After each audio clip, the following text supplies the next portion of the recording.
wa su'udz dhanni billahi wa bi ibadillah.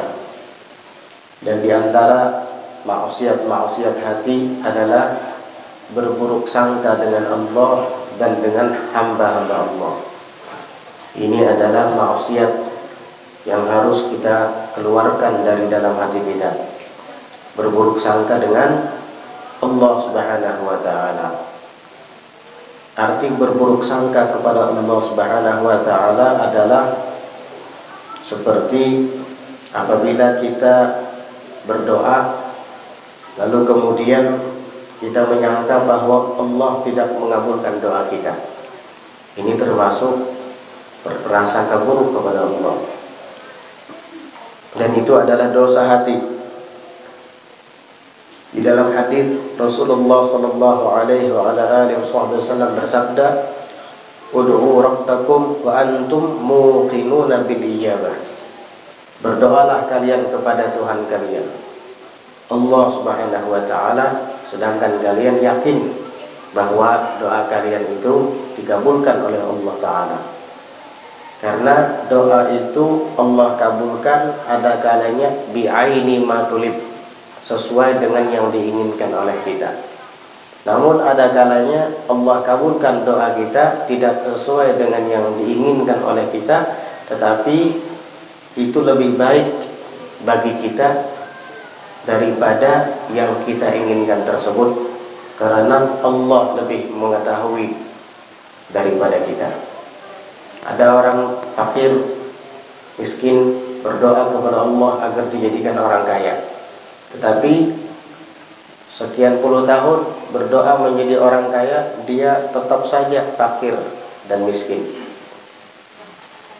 Barangkali doa itu Allah Ta'ala kabulkan, tetapi tidak sesuai permintaan, yaitu menjadi orang kaya. Tidak. Kenapa? Karena ada hikmah di balik itu semua. Apabila Allah Ta'ala kabulkan dia untuk menjadi orang kaya, bisa jadi dia berhenti berdoa. Bisa jadi dia tidak istiqomah lagi untuk berbuat taat. Bisa jadi itu penyebab dia terjerumus ke dalam dosa-dosa. Na'udzubillah. Sehingga Allah kabulkan doanya dengan tidak mengabulkan permohonannya. Karena itulah yang terbaik baginya. Berarti Allah masih sayang kepada dia. Jadi tidak boleh kita berburuk sangka kepadanya. Dan di antara contohnya pula adalah ketika kita melakukan dosa, lalu kita tidak mau bertobat dan meminta ampun kepadanya dengan alasan Allah tidak akan mengampuni dosa saya, Allah tidak akan menerima taubat saya. Ini dosa besar, tidak boleh seperti itu. Itu yang dimaksud dengan al-ya'su min rahmatillah, berputus asa daripada rahmat Allah Subhanahu wa taala. Sampai-sampai disebutkan dalam riwayat Sayyidina Ali bin Abi Thalib karramallahu wajhah, beliau berkata kepada seorang lelaki yang berputus asa karena rasa takutnya yang berlebihan kepada Allah. Dia memang takut kepada Allah karena dosa-dosanya, tetapi tidak punya roja, tidak punya harapan di dalam hatinya. Sehingga ia pun bertanggapan dari saking takutnya kepada Allah bahwa dosa-dosa yang ia lakukan selama ini tidak mungkin diampuni oleh Allah Ta'ala. Ini kan berprasangka buruk kepada Allah. Seolah-olah dia meragukan bahwa Allah Ta'ala itu maha ghafur, bahwa Allah Ta'ala itu maha ghaffar, pengampun, maha tawwab, penerima taubat. Ini prasangka buruk. Dia kira itu adalah prasangka yang baik atau perbuatan yang mulia. Padahal tidak. Padahal sebaliknya, ketika seseorang merasa Allah Ta'ala tidak mengampuni dosa-dosanya, itu adalah dosa. Makanya Sayyidina Ali bin Abi Thalib mengatakan kepada orang tadi, ya hadza ya'suka min rahmatillahi a'zamu min dunubik. Hei kamu lelaki ini, putus asanya kamu daripada rahmat Allah itu jauh lebih besar daripada dosa yang kamu takutkan itu. Ketika kamu melakukan dosa lalu tidak mau bertobat kepada Allah dengan alasan karena Allah tidak mungkin mengampuninya. Dosa kamu tadi dengan alasan kamu tadi jauh, alasan kamu lebih besar daripada dosa kamu tadi. Karena kamu ketika melakukan dosa sadar bahwa itu haram dan itu dilarang, melanggar larangan Allah. Tetapi itu kan larangannya saja yang kamu langgar. Namun di saat kamu tidak mau minta ampun kepada Allah dengan alasan Allah tidak mungkin mengampuninya, ini lebih berbahaya lagi. Karena yang kita curigai, yang kita berburuk sangka kepadanya langsung zat Allah Subhanahu wa taala, bukan larangannya lagi. Zat Allahnya langsung yang kita ragukan keampunannya. Itu bahaya. Makanya Sufyan Ats-Tsauri mengatakan, "Man adznaba dzanban fa'alima anna Allah ta'ala qaddarahu 'alaihi wa raja ghufranahu ghafarallahu lahu dzanbah." Barang siapa yang melakukan dosa lalu ia sadar bahwasanya Allah Ta'ala yang mentakdirkan ia melakukan dosa itu, tapi dia berharap agar Allah mengampuninya, ghafarallahu lahu dzanbah, maka Allah akan mengampuni baginya segala dosa-dosanya. Ada orang melakukan dosa dan dia sadar itu adalah takdir buruknya yang datang dari Allah, tetapi dia berharap agar takdir buruk ini, dosa-dosa yang aku lakukan ini diampuni, dihapus oleh Allah Subhanahu wa taala, maka Allah tidak akan segan-segan untuk mengampuninya. Lain lagi kalau ada orang berbuat dosa, itu takdir Allah Ta'ala, tapi karena mau minta ampun, karena berzina takdir Allah, Allah juga mau takdir berzina nih. Karena mencuntan, Allah juga yang mentakdir aku jadi maling. Karena macam-macam lah, ya, melakukan kemaksiatan. Lalu bertanggapan bahwa Allah Ta'ala yang mentakdirkan saya, lalu tidak mau minta ampun. Ini lebih parah lagi daripada orang yang berprasangka buruk kepada Allah Ta'ala tadi. Ini sudah merasa dirinya yang Tuhan sekarang ini. Bahaya lagi ini. Ya. Na'udzubillah min dzalik. Itu seperti orang-orang Jabariyah. Pemahaman Jabariyah, pemahaman yang sesat dan menyesatkan. Karena bagi mereka tidak ada lagi undang-undang syariat.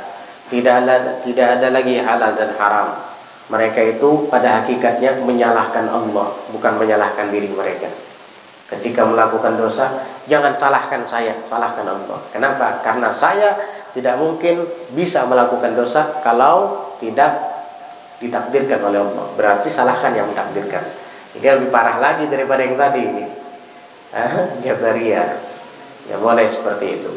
Yang dimaksud Sufyan Ats-Tsauri adalah ketika seseorang melakukan dosa dan ia tahu itu adalah takdir dari Allah, berarti ini takdir buruk untuk dirinya. Lalu dia tergerak hatinya untuk bertobat, minta ampun kepada Allah, Allah ampuni dosa-dosanya.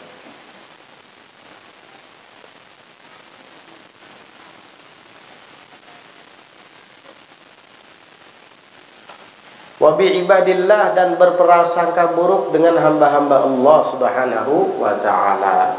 Itu juga dilarang. Tidak boleh berburuk sangka dengan hamba-hamba Allah, baik itu orang biasa ataupun orang alim dan orang soleh, apalagi mereka. Karena berburuk sangka itu termasuk maksiat hati. Di dalam riwayat disebutkan, khaslatani laisa fawqahuma syai'un minal khair, husnul dzan billah wa husnul dzan bi ibadillah, wa khaslatani laisa fawqahuma syai'un minasy syarr, su'ul dzan billah wa su'ul dzan bi ibadillah. Ada dua hal yang tidak ada kebaikan di atas keduanya, yaitu berprasangka baik kepada Allah dan berprasangka baik kepada hamba-hamba Allah. Dan ada dua hal yang tidak ada keburukan di atas keduanya, yaitu berprasangka buruk kepada Allah dan berprasangka buruk kepada hamba-hamba Allah, apalagi orang soleh. Salah seorang ulama sufi mengatakan, suhbatul asyrari tujibu su'adhanni billahi suhbatul asyrari tujibu su'adhanni bil akhyari. Suhbatul asyrar, berteman dengan orang-orang jahat, tujibu su'adhanni bil akhyar, itu dapat mengakibatkan berburuk sangka dengan orang-orang baik. Hati-hati, kadangkala kita berburuk sangka dengan orang baik itu dikarenakan bergaul dengan orang jahat, bergaul dengan orang yang tidak baik, sehingga kita akan berburuk sangka dengan orang baik. Suhbatul asyrari tujibu su'adhanni bil akhyar. Bersahabat dengan orang jahat itu mewajibkan, mengakibatkan prasangka buruk kepada orang-orang baik. Na'udzubillah. Dan berprasangka buruk kepada orang baik itu termasuk sebab su'ul khotimah, termasuk sebab buruknya kematian. Akan mati dalam keadaan jelek. Na'udzubillah. Hati-hati memilih kawan, hati-hati memilih sahabat. Dulu kita senang sama guru-guru agama, senang sama para ustadz, ikut serta duduk belajar dengan mereka. Lalu berteman dengan orang yang tidak jelas, tiba-tiba terpengaruh. Akhirnya yang tadinya baik dengan ulama, yang tadinya selalu berbaik sangka dengan orang soleh, terbalik malah tidak senang dan berprasangka buruk terhadap mereka. Na'udzubillah. Sebabnya apa? Suhbatul asyrar, karena bersahabat dengan orang-orang jahat. Wa takdzibu bil qadar, dan mendustakan dengan takdir. Itu juga termasuk adalah dosa dan maksiat hati, yaitu mendustakan takdir, bahwa itu datangnya dari Allah Subhanahu wa ta'ala. Tidak boleh. Baik atau buruknya wajib kita mengimani, meyakini dan mempercayai bahwa itu datangnya dari Allah Subhanahu wa ta'ala.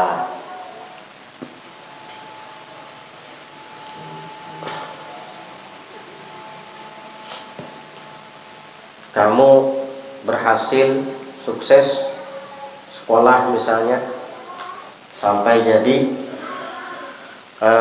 orang yang berpangkat, sampai kuliah di perguruan tinggi dan menyandang titel yang tinggi pula, lalu merasa bahwa itu adalah semata usaha dari kamu. Hati-hati, itu bukan takdir Allah. Memang saya yang berusaha dan bersungguh-sungguh selama ini. Orang mukmin tidak boleh seperti itu. Kamu bisa bersungguh-sungguh, kamu bisa berusaha sekuat tenaga hingga menjadi orang sukses. Siapa yang memberikan kesungguhan itu kepada kamu? Siapa yang membuat kamu sanggup dan bisa berusaha sekuat tenaga tadi? Dari mana kekuatan itu datang? Kalau bukan dari Allah Subhanahu wa ta'ala. Oleh karenanya tidak bisa makhluk manapun untuk menghilangkan Allah Ta'ala dari dirinya. Tidak akan pernah mampu, karena semuanya itu datang dari Allah Subhanahu wa ta'ala.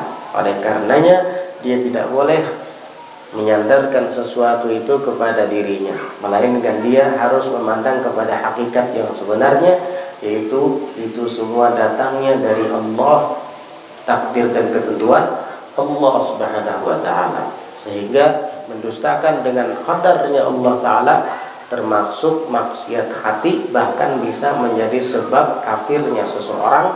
Karena itu sama saja mengingkari rukun iman yang keenam, beriman dengan qada dan qadar, baik buruknya datang dari Allah Subhanahu wa ta'ala.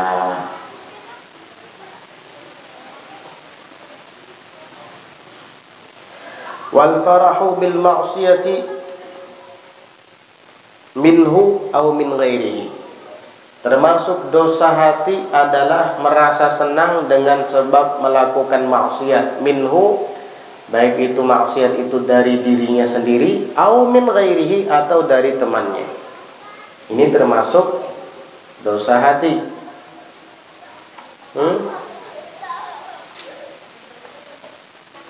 Gembira dengan maksiatnya, senang dengan dosa-dosanya, merumus togel lalu menembak togel, kena, keluar nomornya, wah senang dia. Ketika dia menembak togel tadi, itu sudah dosa.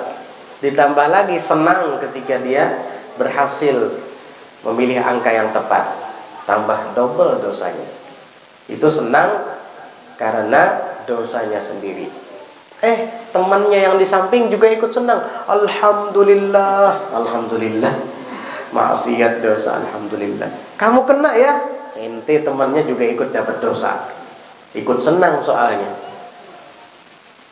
Orang astagfirullah, astagfirullah, innalillahi wa inna ilaihi raji'un. Kasihannya ikam. Gitu harusnya. Alhamdulillah. Karena juga aku sawabnya. Bukan sawabnya, dosanya.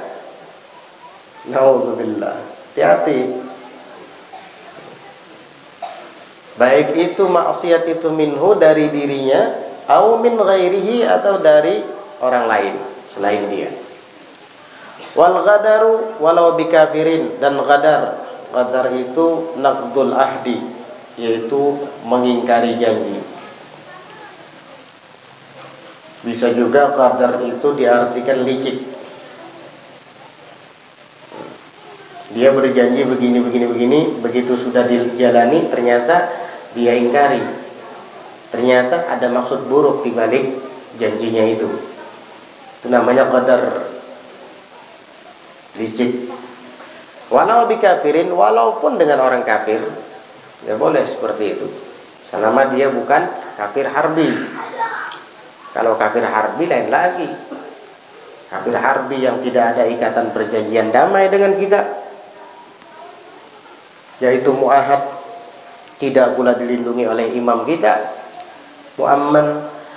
Tidak pula dia dhimmi yang selalu bayar jizyah dalam setiap tahun 2 kali kepada orang-orang Islam, yaitu kafir dhimmi.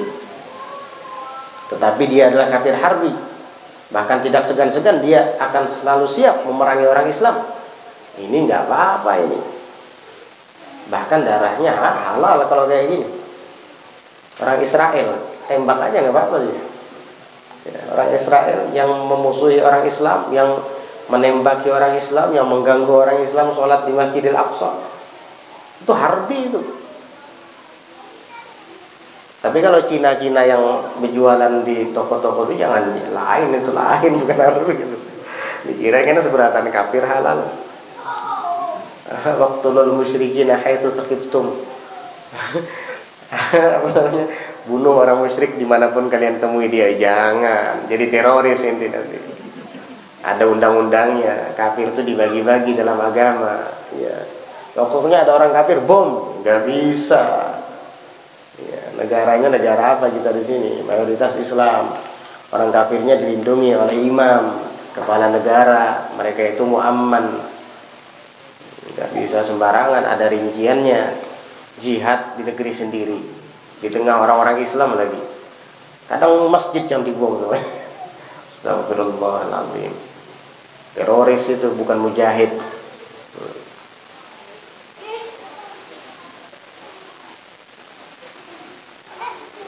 Wal makru, dan menipu. Atau makar itu merencanakan rencana buruk. Makar namanya itu, atau menipu. Kalau di sini disebutkan oleh Syekh Muhammad Nawawi Al-Bantani al-khadi'ah. Ya, khadi'ah itu tipu muslihat. Itu dia merencanakan rencana buruk, rencana tidak baik, makar. Wa yamkuruna wa yamkurullah wallahu khairul makirin. Mereka kadang-kala merencanakan rencana-rencana yang tidak baik, tipu muslihat yang tidak baik. Wallahu wa yamkurullah. Allah juga punya rencana kepada mereka. Wallahu khairul makirin.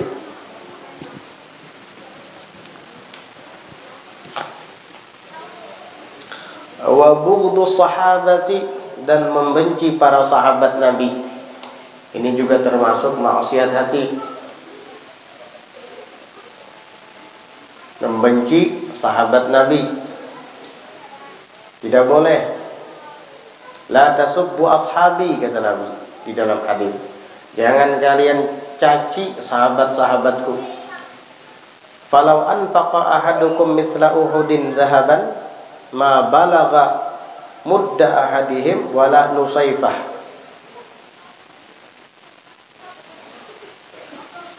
Jangan kalian caci sahabat-sahabatku. Jikalau seorang di antara kamu menginfakkan emas seperti gunung Uhud, itu tidak dapat sampai menandingi satu mud, satu genggam sedekah yang diinfakkan oleh seorang di antara mereka sahabat-sahabatku. Wala nusaifahu, dan bahkan tidak sampai separohnya, separuh mud. Artinya kalian menginfakkan emas seperti gunung Uhud, sahabatku bersedekah hanya segenggam saja atau separohnya saja, separuh mud.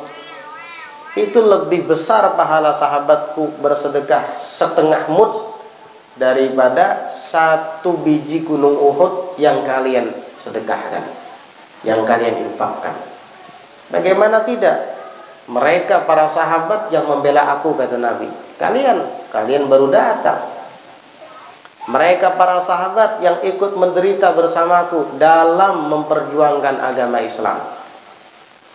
Ketika aku diusir dari kota Mekkah, tempat aku dilahirkan, negaraku, negeriku, tempat tinggalku, maka mereka juga ikut terusir bersama-sama dengan aku. Ketika kami kelaparan, sahabat-sahabatku ikut kelaparan. Ketika aku diboikot, para sahabatku juga ikut diboikot. Apa yang aku rasakan, pahit getir dalam berdakwah, juga mereka rasakan. Maka jangan sesekali kalian mencela mereka, kata Nabi. Amal ibadah mereka jauh lebih besar daripada amal ibadah kalian. Kalian berinfak satu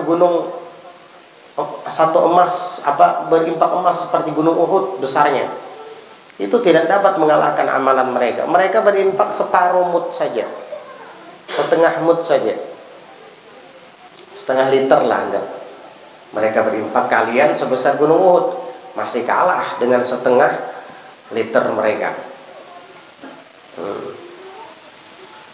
Di dalam hadis lain Rasulullah sallallahu alaihi wasallam bersabda, "Man sabba ashabi fa alaihi la'natullahi wal malaikati wan nasi ajma'in." Barang siapa yang mencela, mencaci sahabat-sahabatku, maka atasnya laknat Allah dan para malaikat juga manusia semuanya. La yaqbalullahu minhu sirfan wala adla. Allah tidak akan terima darinya sirfan, ibadah yang fardu, wala adla, dan tidak pula ibadah yang sunnah. Sebagian ada yang mengatakan sirfan itu emas, adlan itu perak. Artinya Allah tidak akan terima emas ataupun perak yang kalian sedekahkan jika kalian mencaci maki sahabatku. Jadi hukuman bagi orang yang mencaci maki sahabat Nabi adalah: satu, dilaknat oleh Allah; dua, dilaknat oleh malaikat; dan dilaknat oleh seluruh manusia. Kemudian amal ibadahnya tidak akan diterima oleh Allah, baik yang fardu ataupun yang sunnah. Orang yang punya rasa benci di dalam hatinya kepada sahabat Nabi, walaupun dia sholat fardu, zuhur, asar, maghrib, isya, subuh, Allah nggak terima sholatnya itu. Nah, tidak pula ibadah yang sunnah, puasa Senin Kamis dan lain sebagainya, ditolak sama Allah Subhanahu wa ta'ala. Kenapa Nabi bersabda seperti ini? Apakah ada orang yang mencaci maki sahabat? Kalau Nabi bersabda seperti ini, berarti bakal ada nanti orang-orang yang mencaci maki sahabat. Dan ternyata betul, ada aliran yang tidak senang dengan sahabat Nabi. Sayyidina Abu Bakar dibilang murtad, Sayyidina Umar dibilang murtad, bukan orang Islam. Loh, Islam itu datang karena berkat perjuangan Umar dan Abu Bakar. Ente bilang murtad, emang ente siapa? Bocah ingusan lahir baru kemarin, sudah mencaci maki Sayyidina Abu Bakar, Sayyidina Umar, Sayyidina Utsman, Sayyidina Ali juga ada yang nyaci maki. Subhanallah. Apa? Di dalam Al-Qur'an, laqad afallahu ankum id kuntum fi badrin. Id kuntum fi badrin. Sungguh Allah telah memaafkan dari kalian id kuntum fi badrin, ketika kalian ada di dalam perang Badar. Siapa yang ada dalam perang Badar? Sayyidina Abu Bakar ada di dalam perang Badar. Sayyidina Umar hadir dalam perang Badar. Laqad afallahu ankum, Allah sudah maafkan dari kalian dosa-dosa dan kesalahan kalian. Id kuntum fi badrin, di saat kalian ada dalam perang Badar. Ente ikut perang Badar, ya sudah, Allah telah menjamin bahwa Allah maafkan kesalahan mereka dan ampuni dosa-dosa mereka. Ente ada jaminannya nggak dalam Al-Quran? Loh, berani nyaci maki sahabat, berani menyaci maki Sayyidina Abu Bakar, Sayyidina Umar, Sayyidatina Aisyah, istri Nabi, orang yang serumah dengan Nabi, bahkan tidur bareng dengan Nabi, dibilang murtad. Wah, Aisyah itu tuh murtad dah. Dibilang murtad Sayyidatina Aisyah. Na'udzubillah.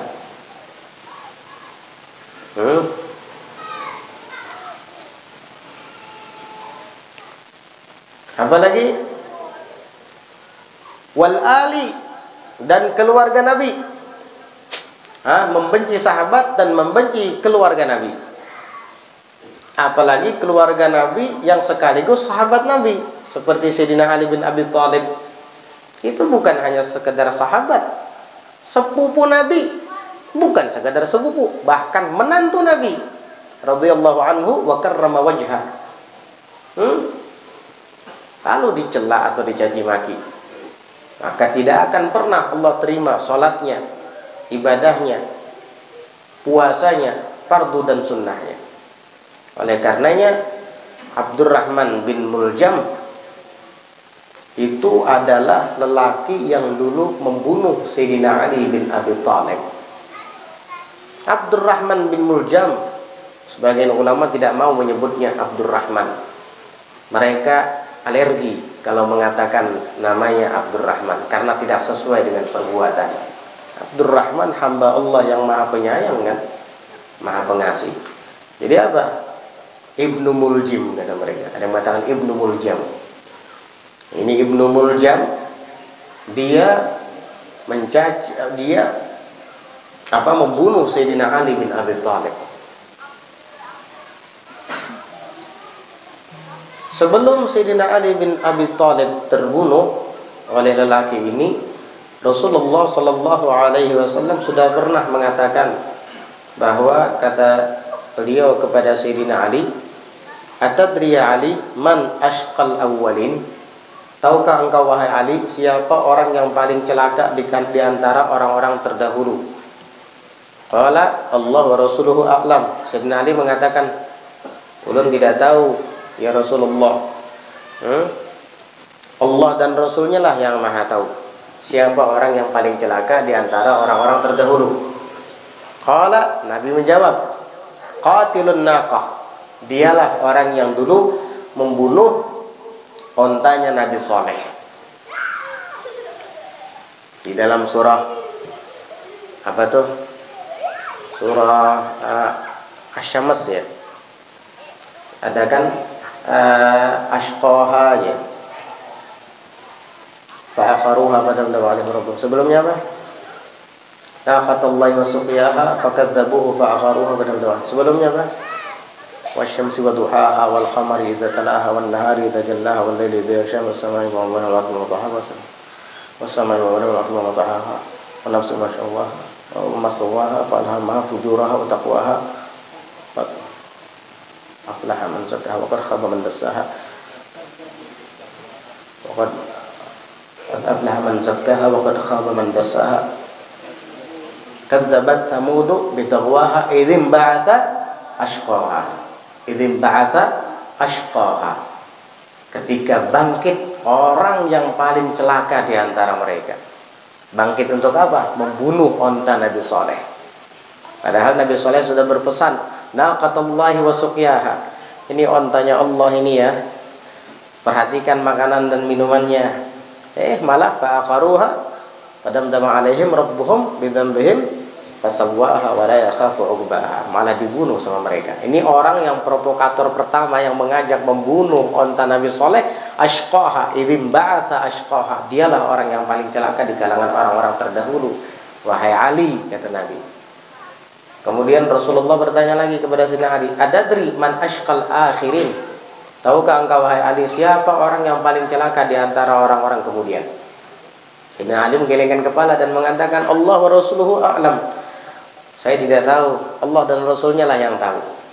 Maka Rasulullah tersenyum dan mengatakan, dialah orang yang kelak akan membunuhmu wahai Ali. Kaget Sayyidina Ali, berarti ulun mati dibunuh. Iya, dia nanti akan tebas bahagian kepalamu sehingga akan mengalir darah dan membasahi jenggotmu. Kaget Sayyidina Ali. Oh, begitukah ya Rasulullah? Iya. Dialah ashqal akhirin. Dialah orang yang paling celaka di kalangan orang-orang kemudian. Ternyata betul. Setelah beliau jadi khalifah Sayyidina Ali bin Abi Thalib, ada seorang lelaki ketika Sayyidina Ali sedang sholat, datang tiba-tiba menghunus pedang dan mengarahkannya ke bahagian tengah kepala Sayyidina Ali, sampai darah itu mengalir dan membasahi jenggotnya. Sayyidina Ali tersenyum sambil memegang jenggotnya yang berlumuran darah. Shadaqa Rasulullah. Benar apa yang dikatakan oleh Rasulullah sallallahu alaihi wasallam. Ini mukjizat ini. Membicarakan sesuatu yang akan terjadi padahal belum terjadi. Dan di samping apa yang dikatakan oleh Nabi itu benar bahwa Sayyidina Ali dibunuh, berarti apa yang dikatakan oleh Rasulullah pembunuhnya itu adalah ashqal akhirin pun juga benar, yaitu orang yang paling celaka di antara orang-orang kemudian. Ternyata siapa dia? Dialah Ibnu Muljam. Siapa Ibnu Muljam? Lelaki yang ahli ibadah. Malam dia tahajud.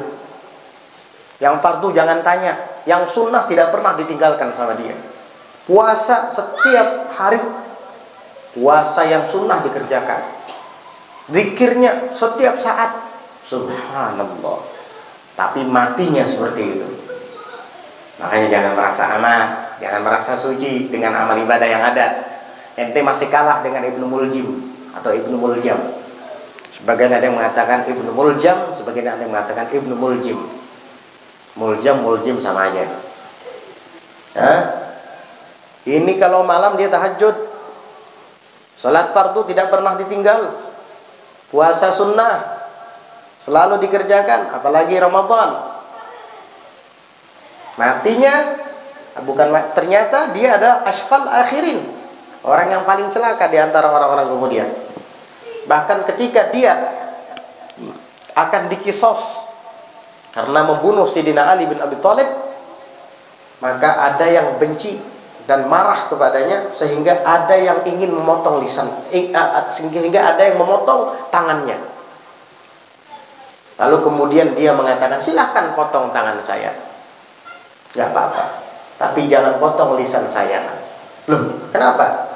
Karena saya masih ingin berzikir kepada Allah. Sudah jelas-jelas ashqal akhirin, lidahnya ceritanya mau zikir sama Allah, dipotong sama orang akhirnya lidahnya. Sudah Nabi mengatakan ini paling celakanya orang-orang akhirin di antara orang-orang kemudian. Para ulama sufi mengomentari tentang riwayat itu. Gerangan apa yang membuat orang yang ahli ibadah seperti ini kok bisa membunuh keluarga Nabi, bahkan menantu Nabi, bahkan sepupu Nabi, bahkan orang yang dari kecil hidup bersama Nabi, Ali bin Abi Thalib. Kenapa? Kata para ulama sufi, itulah orang yang hanya beramal ibadah dengan zahirnya saja, tapi hatinya kosong daripada Allah Subhanahu wa taala. Hati-hati, ayo periksa ibadah kita selama ini. Apakah hanya sekedar mazharnya saja, zahirnya saja? Pindah mampu, la ilaha illallah, la ilaha illallah. Ya, bertahlilan. Wah, paling kuat gelengan kepalanya dia. Sampai hendak terpacul rupiah. Iya, sama anak tepacul kopiah. Tunggu dulu, itu madhar, itu baru zahir. Kamu boleh gini, boleh gini, joget. Bisa jadi itu hanya zahirnya saja, belum tentu hati kamu seperti itu. Ini untuk introspeksi diri ya. Jangan menghukumi orang lain, nggak boleh. Untuk diri masing-masing, muhasabah, mengintrospeksi diri kita. Nah, ayo. Apa cuma ikut-ikutan? Lihat orang gini, wah, juga. Hati ente gimana? Gini, hatinya ingat sama HP, ingat TikTok.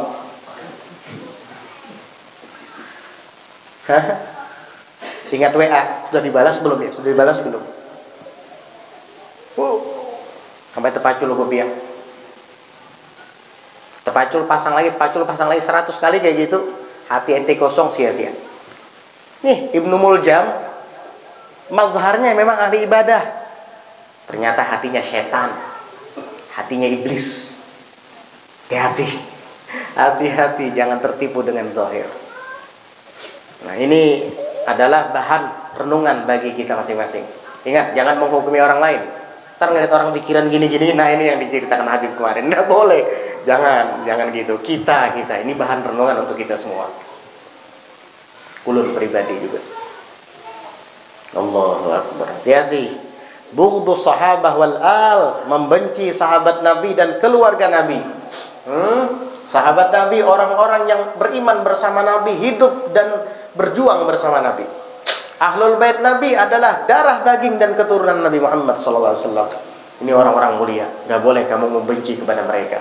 Bahkan dalam riwayat At-Tabrani dan dikutip oleh Al-Hindi di dalam Kanzul Ummal, Rasulullah SAW bersabda, "Lau anna rajulan safana bainar rukni wal maqam wa shalla wa sham thumma mata wa huwa mubghidun li ali baiti Muhammad dakhalan nar."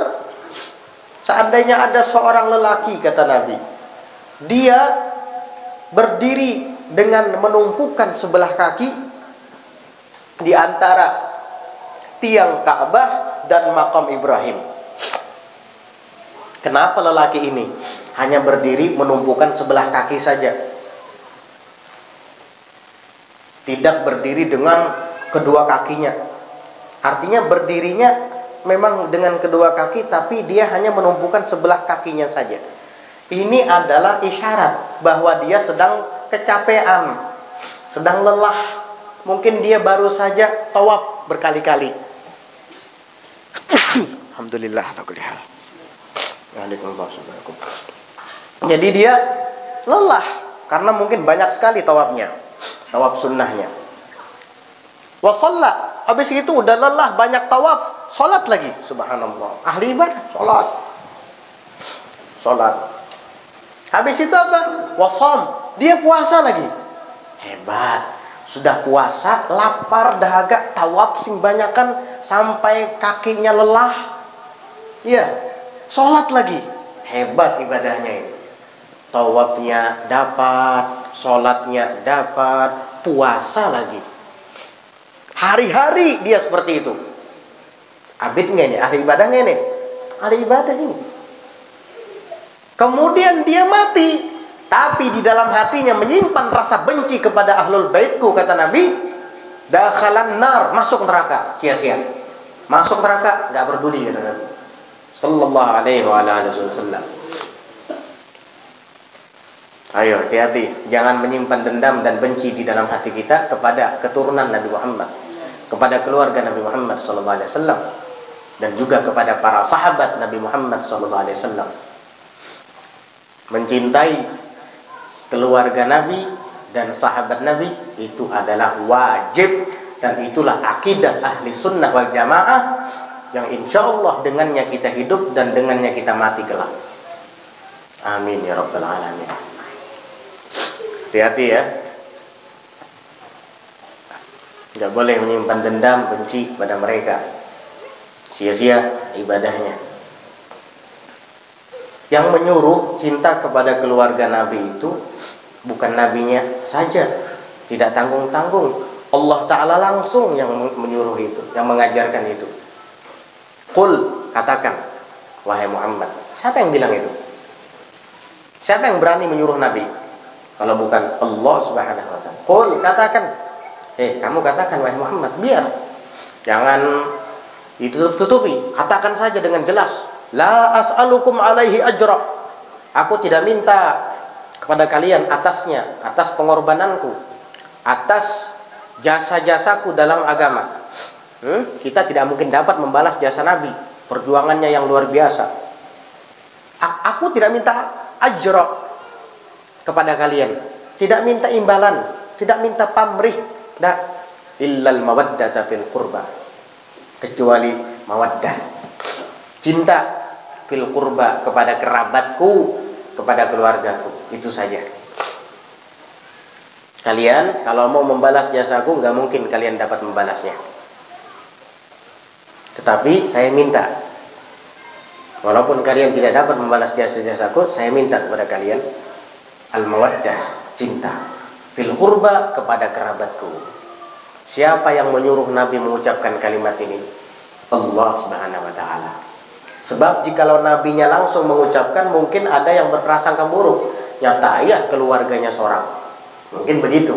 Ini kalau sudah Tuhan alam semesta yang nyuruh, ayo siapa yang mau curiga? Apa ente termasuk orang yang suudzon sama Allah Ta'ala tadi? Na'udzubillah, tsumma na'udzubillah. Kemudian wassalihin, dan benci kepada orang-orang saleh.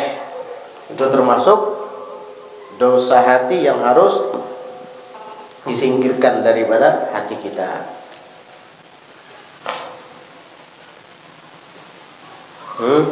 Wassalihin. Kenapa?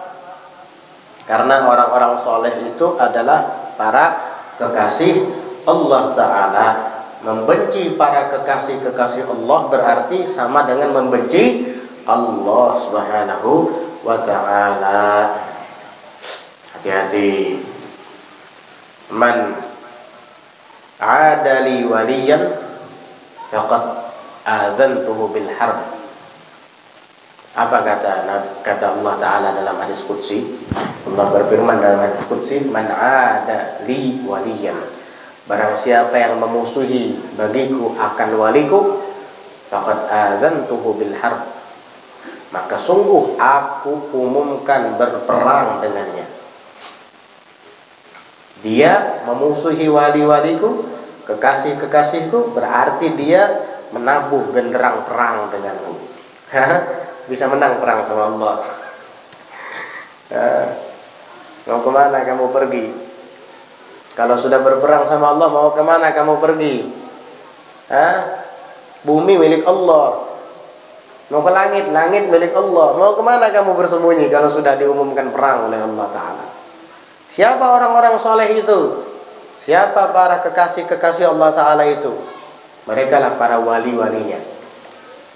Siapa mereka para wali-wali, para kekasih Allah yang tidak boleh dimusuhi tadi, tidak boleh dibenci? Siapa mereka? Allah jelaskan. Ala, ingat, inna awliya Allahi, sesungguhnya para wali-wali Allah itu, cirinya apa? La khaufun alaihim, tidak ada rasa takut atas mereka. Karena mereka hanya takut kepada Allah, kepada yang lain tidak. Wala hum yahzanun, dan tidak pula mereka bersedih.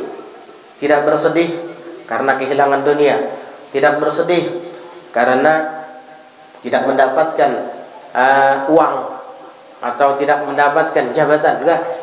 Kesedihan mereka bukan di situ letaknya. Kesedihan mereka di saat mereka tidak dapat beribadah. Kesedihan mereka di saat mereka tidak sempat untuk zikir kepada Allah. Kalau dalam urusan duniawi, mereka tidak pernah bersedih. La khaufun alaihim wala hum yahzanun. Ini. Kemudian apa lagi ciri-cirinya? Alladzina amanu, mereka itulah orang-orang yang beriman. Alhamdulillah, kita sudah memiliki satu di antara syaratnya. Kita semua orang beriman insyaallah. Alladzina amanu wa kanu yattaqun, dan adalah mereka itu bertakwa. Yattaqun itu pakai fi'il mudhari', Fi'il mudhari itu yufidul istimrar. Faidahnya adalah terus-terusan, terus-menerus bersambung takwanya itu. Bukan takwa musiman. Ya. Bulan Ramadan aja takwa. Wah, bangun malam bulan Ramadan, mengaji Al-Qur'an. Dan lewat bulan Ramadan, Qur'annya ditutup lagi. Ya. Itu namanya Ramadanian. Mausimian. Ibadahnya musiman, bulan Ramadan saja. Jangan. Wa kanu yattaqun, dan mereka itu terus bertakwa kepada Allah, terus takut kepada Allah. Terus takut kepada Allah. Arti takut kepada Allah, tidak bermaksiat kepadanya. Takut, berhati-hati. Dalam perkataannya dia hati-hati. Tidak sembarang ngomong, apalagi ceroboh. Dalam bertingkah laku dan berbuat, dia juga hati-hati. Tidak sampai melanggar hukum syariat, apalagi sampai membuka aurat. Di dalam akidahnya dia tetap bersih, murni, tidak bercampur dengan syubhat, apalagi kezindikan. Nauzubillah. Ini ya para wali Allah yang dimaksud dengan wa kanu yattaqun. Akhirnya apa? Lahumul busyra fil hayatid dunya wa fil akhirah. Bagi mereka kegembiraan dalam kehidupan dunia dan dalam kehidupan akhirat. Mudah-mudahan Allah Ta'ala jadikan kita sebagai kekasih-kekasihnya yang tidak ada takut bagi mereka dan tidak pula bersedih. Dan mereka itu beriman juga selalu takwa kepada Allah Subhanahu wa taala. Fi khairin wa lutfin wa afiyah. Amin Allahumma amin. Ala hadhihi an-niyyah wa ala kulli niyyatin salihatin jami'atin syamilah li khairatid dunya wal akhirah wa ila hadratin nabi Muhammadin sallallahu alaihi wa ala alihi wa sahbihi wasallam. Al-Fatihah.